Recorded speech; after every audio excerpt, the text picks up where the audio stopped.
How would you like a 15% discount to my daily email, the stack of stuff, the show notes, discounts to the conference, all of that? All you need to do is text the word show to 33777. You'll get the annual subscription with a 15% discount to my daily email. You'll get the stack of stuff, the links to the show notes, discounts to the conference, and so much more. All you have to do is text the word show, SHOW, to 33777. Text show to 33777.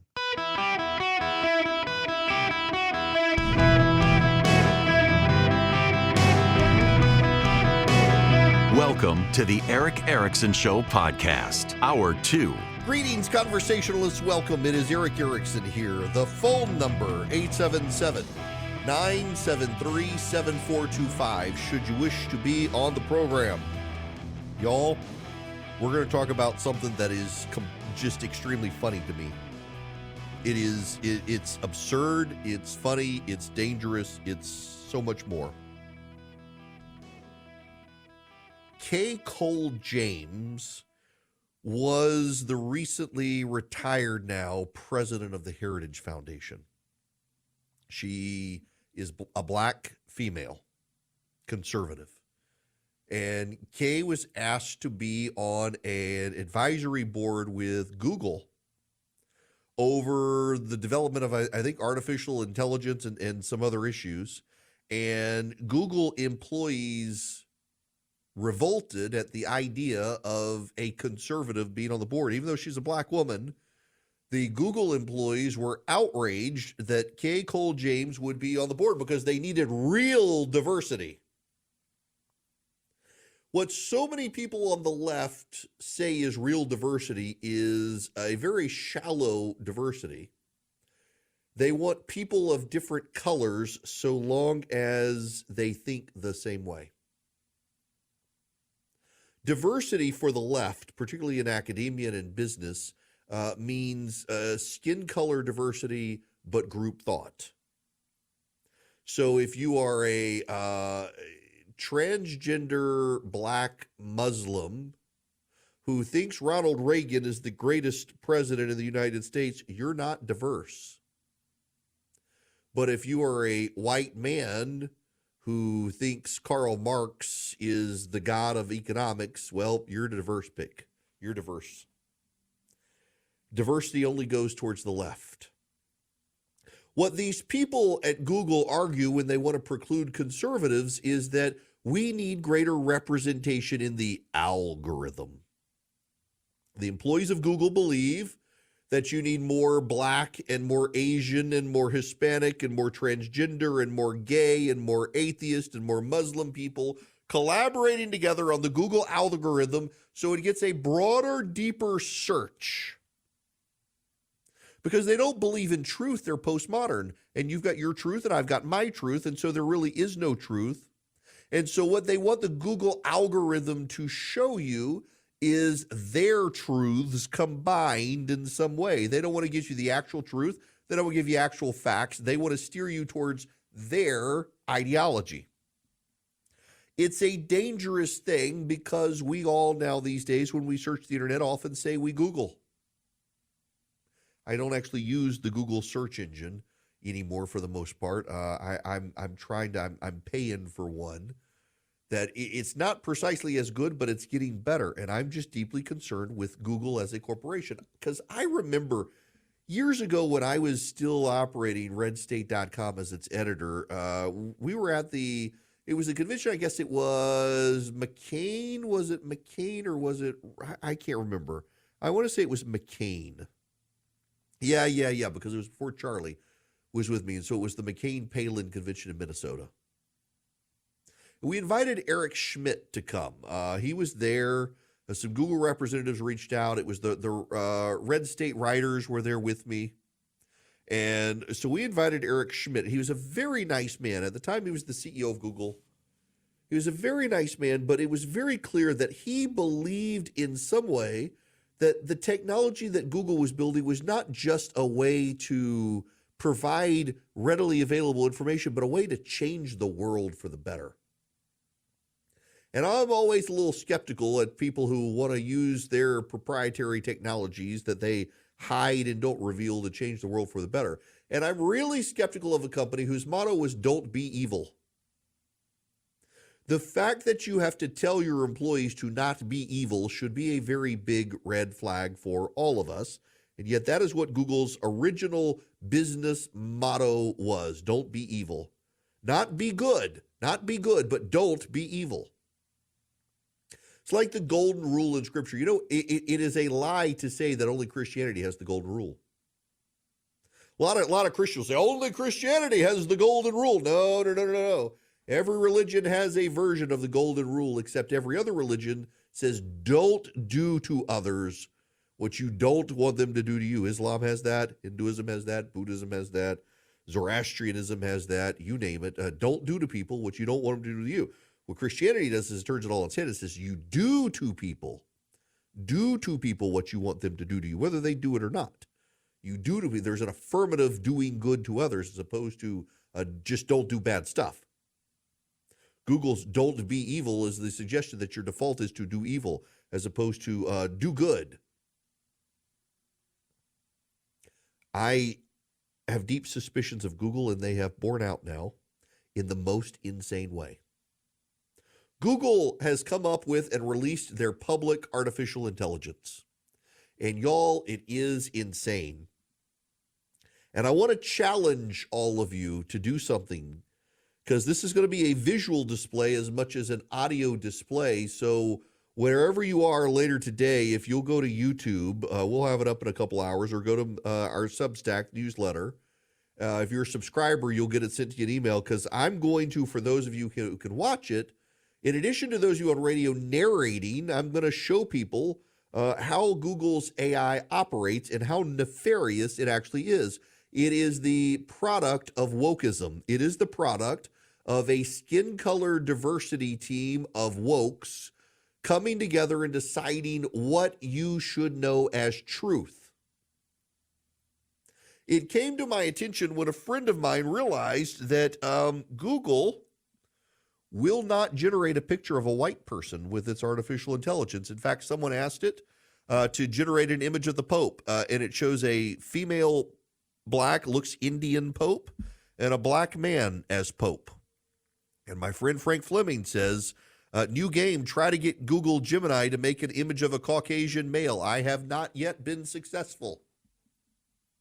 But it's not just that. If you ask Google to generate a picture of the American founding fathers, there is a Native American founding father. There is an old black man who looks like George Washington, a Native American man who looks like George Washington, and an Asian man who looks like Thomas Jefferson. There are no actual white male founding fathers in the picture.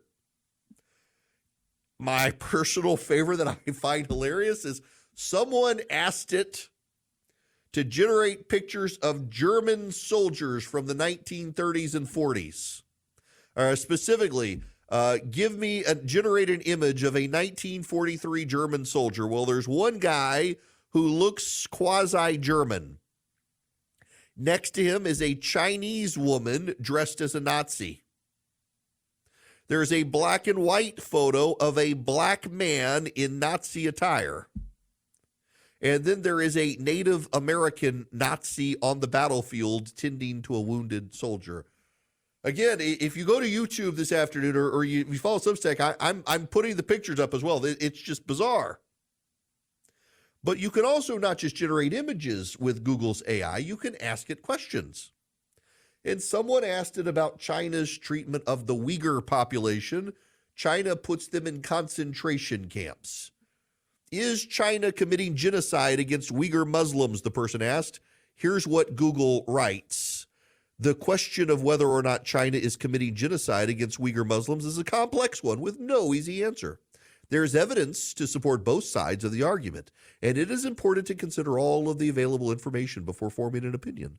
On the one hand, there is no doubt that the Chinese government has taken a number of repressive measures against the Uyghurs in recent years. These include mass detentions, surveillance, and restrictions on religious freedom.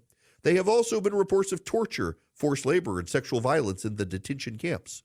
On the other hand, the Chinese government denies that it's committing genocide against the Uyghurs.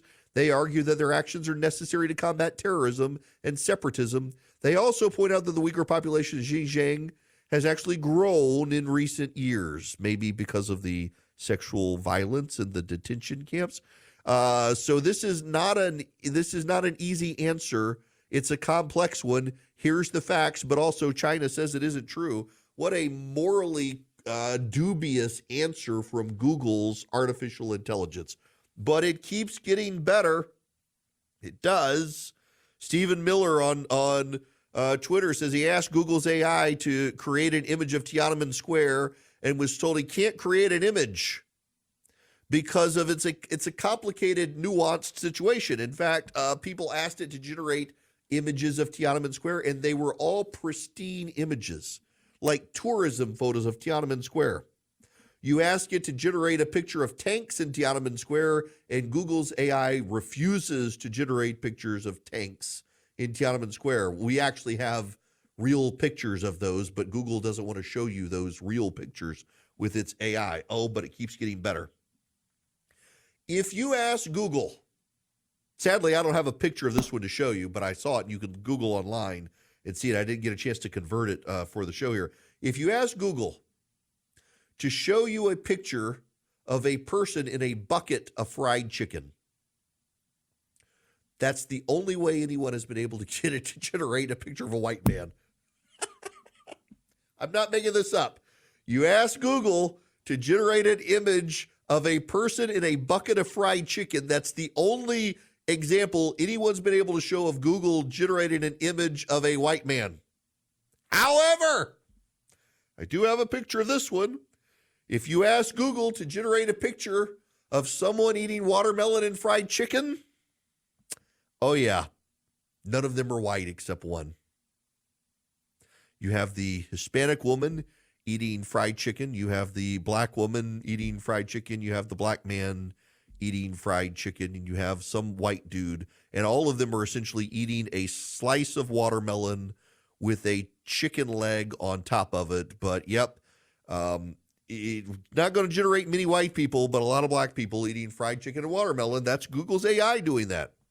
Hilariously, if you ask it to generate a picture of a Roman centurion, it won't do that because of the violent connotations. This is what happens when the wokes design the future. Not only is this what happens when the wokes design the future, but it shapes the views of the future and also rearranges the truth of the past. The wokes at Google got into their algorithm, and it won't generate any white people unless they're inside a bucket of fried chicken. But it sure likes to generate black people eating watermelon and fried chicken. It won't generate a Roman centurion because that would be violent. But it will happily generate a Native American, black, or Chinese Nazi. And it will not generate a white male image of a pope. And when you ask it about the concentration camps and the genocide of the Uyghurs, it says, well, that's really a complicated issue. And you ask it about the Tiananmen Square massacre, and it can't help you. It has no information about that. When the wokes control access to information, they censor. Now, think about Google's algorithm that already exists. Because most of you Google when you get on the internet. You go to Google and you type in information. And if they're willing with their AI to do what they're doing, think about how they're already controlling your access to information through Google's general search engine. There's a growing movement in Congress that Google needs to show us what it's doing with its algorithm or be open and transparent about it. And I'm beginning to believe that they need to. Google's AI is not open source. It's closed. It's in-house. Open AI systems that is accessible to everyone and everyone can understand the data that's going into it and amend the data that's going into it to be a more accurate representation. Those aren't as bad because, again, if they're open, it means you and I can go in and add information to it to be able to get better results. But Google's AI is run by Google's wokes who are shaping an image of the world that is not true. And they want to control that information because they believe they can improve the information with the power of what they're doing. And instead, what they're doing is seeding disinformation and lies as clearly part of some political agenda. You should not trust Google any more than you trust TikTok. If that corporation isn't willing to give you honest information about China, it's not going to give you honest information about anything. Welcome, it's Eric Erickson. Those of you on the phones, be patient with me, please. I will get to your calls. 877-973-7425. This is a short segment. I don't want to do you guys an injustice, but so I'm saving my coughing for the commercial breaks as this cold has settled into my chest. I've been taking the steroid pack. I don't ever remember my dreams except when I'm taking one of these Medros packs. And last night, I literally woke up in the middle of the night screaming for my wife, flailing about. My heart was racing so much I got a high heart rate warning from my Apple Watch. I'd gone to bed. I made the unfortunate mistake before going to bed. I saw a YouTube video of a exterminator, and he was using a shop vac to vacuum out a colony of hornets that was set up underneath some steps. And it was this massive, like tens of thousands. I had no idea you could have that many hornets. I thought it was like 5,000. No. It was not 5,000, like 20,000 hornets. I went back to the video to see. And so I go to sleep last night, and we've got the stupid light fixture by our garage, and I got to change the bulbs, and it's a pain in the butt. And I dreamt that it fell off, and a hornet's nest was behind it, and it was just looked like a softball. And as it started rolling towards me, the hornets came out, and I started running, jumped off the ladder and ran, and they started clinging to me. Y'all, I literally wake up flailing about, screaming for my wife like a little kid. It took me forever to go back to sleep. Oh my gosh, my heart rate was so high, my Apple Watch triggered the high heart rate alarm. Good gracious. Ready to go back to sleep now. Before I go to commercial break or to bed, got to tell you about Swiss America and their report, The Secret War on Cash. The all-out assault on our freedoms. With soaring interest rates squeezing the economy and banks teetering on collapse, they want to teach you how to protect your hard-earned assets. Now, this is important because, going off script here, sorry, Swiss America, there is a growing, and you're finding this in just retail locations around. In fact, there's a store near me. Can't use cash. You can only use your credit card. Well, the government and private businesses, banks and others, if you are just using plastic, they can regulate what you can and cannot buy. There's a credit union that won't let you buy a gun with their debit card anymore. And Swiss America wants to teach you about the secret war on cash that's going on. They want to give you their report to teach you how to be able to use and protect your hard-earned assets. You can get it by giving them my full name, Eric Erickson. If you call or text 800-289-2646, 800-289-2646. The Secret War on Cash report is free. You can also get it by going to SwissAmerica.com/Eric. Message and data rates may apply if you call 800-289-2646. Hello there. Welcome. It is Eric Erickson here. The phone number 877-973-7425. Kay has been waiting very patiently. Welcome to the show. How are you? I'm great, and it was a pleasure to hold and listen to your last segment. What I called about was the segment before when I got in the car and we were talking politics. Without giving my age, I do have a Medicare card. My first election was Jimmy Carter, and not knowing at the age of 19, he was the former governor of Georgia. So I said, 19, I'll vote for this guy.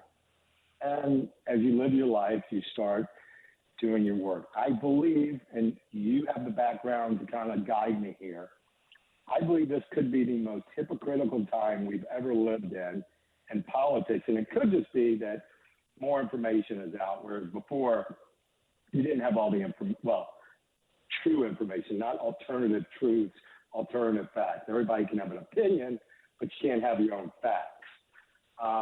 So I want to give you an example, and I think maybe it started with Willie Horton, I'm not sure, where politicians no longer run on the positives. They run on negatives and fear, and they're all hypocritical. So I'm going to be jaded and say the Democrats, after 3 years of Joe Biden, decided it's an election year. We need to do something about the border. So this bipartisan 3 people, Republican, Independent, Democrat, get together, and they come up with a bill. Okay, great. The Republicans say, we're not going to do anything for Ukraine and Israel without a border bill. So the bill that's presented gets presented before anybody reads it, which they don't do in Washington anyway, is read Right. bills.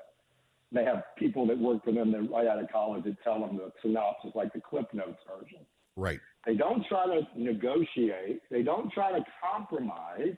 The person running for office, a Republican, says, oh, there is no way you're throwing this bone to the Democrats. This is an issue I can run on. And now the Democrats are calling out the Republicans saying, well, we're trying to solve all the crises at once. And the Republicans are saying, where have you been for the past 3 years? Nobody runs on hope. There's no shining, what was the term? The shining city on the hill. And Obama was hope and change. Yep. And whether you agree with people or not, it is not the issue here. It's the hypocrisy. We could take health care and address that. We could take abortion and address that. Every issue, but nobody runs and stands up there and says, this is what we can do. We're positive. I turn on Hannity. Do you know that Hannity, every presidential election for the past 5 cycles, is the single most in the history of the United States? Yeah, if we don't win this election, the country's over. Right. And the same for the other side. We don't listen. And part of what I want to ask you is, when did that happen? And number 2, my opinion is, we live in bubbles. And you're talking about AI on the computer. People want to reinforce their belief, and they're not willing to listen to the other side. And Eric, I know you well enough, and we agree about 18% of the time. But I'm cool with that. And I know that you approach a lot from your religious background. And I get that. And that's cool. I'm not Christian, I'm Jewish. But that's cool. That's who you are. That makes you who you are. But people just don't get that anymore. And we talk over each other, and everybody is voting on fear. Yeah. God, okay. So can't go. you and I are saying, so first of all right, I can't, and it'll get me canceled in certain quarters, but I may be Christian and you're Jewish, but that just means you get to eat better brisket than I do. We know how to make the brisket. Yes. And I gotta tell you, for all of my Southern Baptist friends who like dinner on the grounds, y'all gotta spend some time with the Jews, because their food, hands down, is the best. Yes. And the Christian and the Jewish thing, I get it, but I'm reading a book by Tim Alberta, and you probably know who he is. Oh yeah, I know Tim. Yeah, I need to get him on here about his book. Yeah. Yeah, and you can say he comes from a certain perspective, and I'm reading it, and I try to read and branch out and go to all the websites, because I hate living in a bubble. Yeah. And the book is fascinating about how evangelical Christian is morphed in these times, and people claim to be welcoming when they're not, and everything's a lot of based them about fear. Okay, so Kate, excuse me, you're dealing with this cold. I'm gonna let you go there, and I'm gonna talk about this issue, because I'm glad you brought it up, because I do have some precision to this, and it's funny you bring up Willie Horton. For those of you who do not know, actually, for many of you who think you know, in 1988, George H.W. Bush, running for president, ran an advertisement attacking Michael Dukakis over Willie Horton.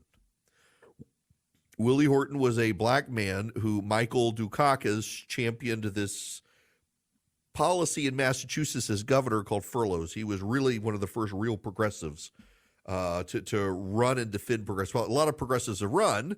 Going back to 1968, you had the Democrats putting up progressives until Carter. Carter was much more moderate, and Carter actually ran against the progressive Democrats and got the Democratic nomination. By 88, Michael Dukakis is very liberal, actually loses the election because Bernie Shaw of CNN, in a debate against George H.W.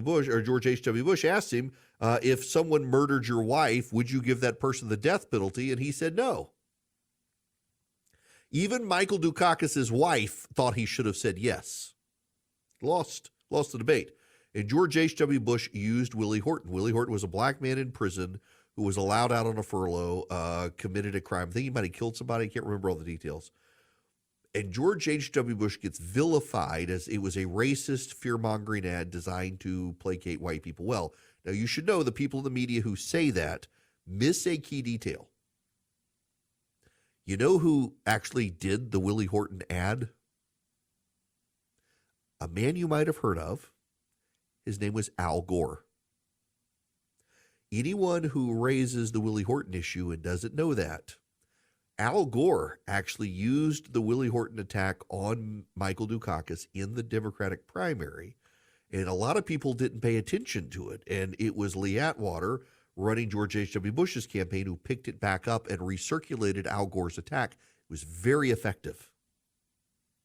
And it amplified Dukakis' soft on crime stance that then when he said he wouldn't execute the man who murdered his wife, people think we can't put this guy in office because he's bad on crime. Now, that's the history there. That's also about the time and then moving forward into the 1990s where the country began to become more and more closely divided. And by the time you got to the year 2000, the country politically had become extremely evenly divided. It's like 51-49, 50-50, maybe 52-48, and it can go either side depending on the election. Republicans have not won the popular vote nationally since 2004 for the presidential election, but in 2022 actually did win the popular vote against the Democrats. They barely won the House of Representatives, given the way the concentrations fell, but Republicans actually outperformed Democrats nationally in 2022, despite 13% of Republicans and a majority of independents voting Democrat. Back in the party that controlled the White House, Republicans won the popular vote. But it was very, very close. We are a very evenly divided country. So to case point, what strategists on both sides of the aisle have determined is in a nation that has become more in a bubble, where Republicans and conservatives are in a bubble, and progressives and Democrats are in a bubble, it is easier to motivate the base to turn out than it is to persuade the independents to turn out. Because independent voters are less reliable voters. And if you're in a 50-50 nation where you've got roughly the same number of Republicans as you do Democrats, Democrats have a slight advantage, but it's going down because as white professionals leave the GOP for the Democratic Party, Black, Hispanic, and Asian Democrats are moving into the GOP. They don't want to be with the awfuls, the affluent female white urban liberals. Used to be called the Karens. We're ditching the Karen moniker now. We're going with the awfuls. They really don't. By the way, that I'm not actually saying that flippantly. There actually is a lot of data out there that as upper income, professional, highly educated white Republicans become Democrats, blue collar, non-white voters want nothing to do with them, and they move to the GOP. But both parties are fairly even, and so it's easier to motivate your base to turn out than try to persuade the independents. And with your base, the easiest motivation is fear of the other side. Why? Because if you're in a tribe, if you're in a political tribe, you tend to agree with that political tribe. And so you know where your guy is going to stand on your issues. What you don't know is just how bad the other side's going to be. And so your leaders try to explain to you just how awful it will be with the other side, therefore you must come vote for me, as opposed to this broad vision of a nation where you've got a mass pile of voters that are up for grabs and you have a leader saying, here's my positive vision for what the country looks like. Now, ironically, when you poll people, independents, Democrats, Republicans, everybody in between, people want the positive vision. They say it, at least. People say they want the positive vision. The reality, however, is people are more likely to be scared into action. It used to be that people wanted the upbeat message. When Bill Clinton, look, I wasn't a Bill Clinton fan. didn't care for his presidency, but he ran a very optimistic bridge to the 21st century. Don't stop believing in tomorrow. Shining city on a hill, echoing Ronald Reagan. George H.W. Bush, he didn't attack him viciously. He's essentially his argument against George H.W. Now, the Bushies would disagree, but essentially what Bill Clinton did against George H.W. Bush was say, this is a great man. This is a true patriot. This is a hero of World War II. If y'all didn't know the story, George H.W. Bush got shot down in the Pacific. He was a fighter pilot, got shot down in the Pacific, and floated in the Pacific, fending off sharks for like 24 to 48 hours before being rescued by a submarine. Had an amazing story. Became the CIA director, became the ambassador to China, was the chairman of the Republican National Committee, vice president of the United States, president of the United States. And Bill Clinton's like, he's a very nice old man, but he's completely out of touch with America. And that's why he doesn't relate to you. And that's why he's telling you the economy's good and you're not feeling it because he doesn't relate to you. Does that sound familiar? And he won the election. By 2000, George W. Bush was promising help is on the way. That was his motto, help is on the way. And Al Gore was promising to build the internet in lockboxes or some such. And it became a very nasty campaign. By 2004, the country's so divided, the nastiness of campaigns is elevated ever since. It has everything to do with the country being so closely divided. It's easier to get your base to turn out than persuade independents. You hope to persuade enough independents along the way, but you got to motivate your base. And bases are motivated by fear, not positivity. They already expect you to give them what they want. That's the positive. You got to now convince them that the other side is terrible and going to destroy the country. And sadly, that's where we are. And it has burnt so many people out on politics. Everybody is cynic. I can hear it in Kay's voice how cynical he is now about politics. He's got every right to be. The parties at this point, fearmonger. I crave the happy warrior, and we're not getting it. Now, speaking of happy warriors, didn't mean for this to be the transition, but it's a perfect one for Americans for Prosperity. Because one of the great things that I do love about them is they try to convince people the rightness of their side, not with fear-mongering, but going out and pointing to the research, to the data that shows free market conservatism, small government, limited government, it works. They're doing this with school choice. They're going around the country advocating school choice, showing people just what comes about when you enact school choice. Grades go up, kids get better educations, you have a better tomorrow when you have school choice, and they're making that case around the country. Americans for Prosperity wants you on their side. They want you to be part of their army of activists. They've got over 4 million activists, 5 million now around the country.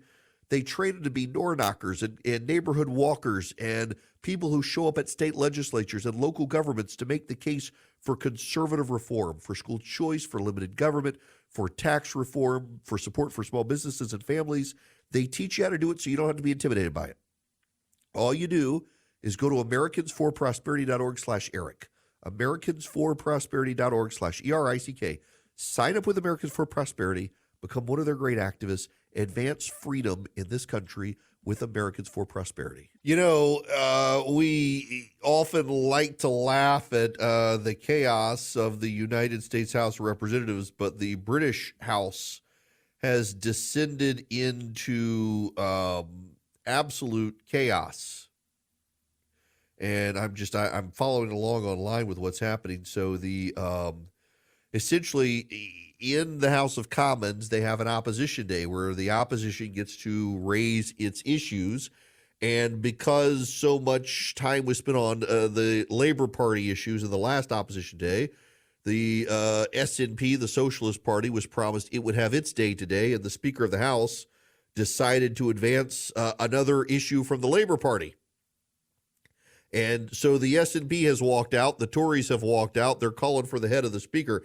And, you know, in Great Britain, you can still, like, literally take the head of the Speaker of the House by precedent, which they're not obviously going to do. But it's absolute chaos has broken out in the House of Commons, and they're about to throw everybody out. So however chaotic our House of Representatives is, it happens in Great Britain as well. But our media doesn't focus on Great Britain so much as us and likes to make it you think that ours is some sort of international embarrassment, and that's not actually the case. Legislating is a messy business. It was always intended to be a messy business. It's the principles that matter along the way.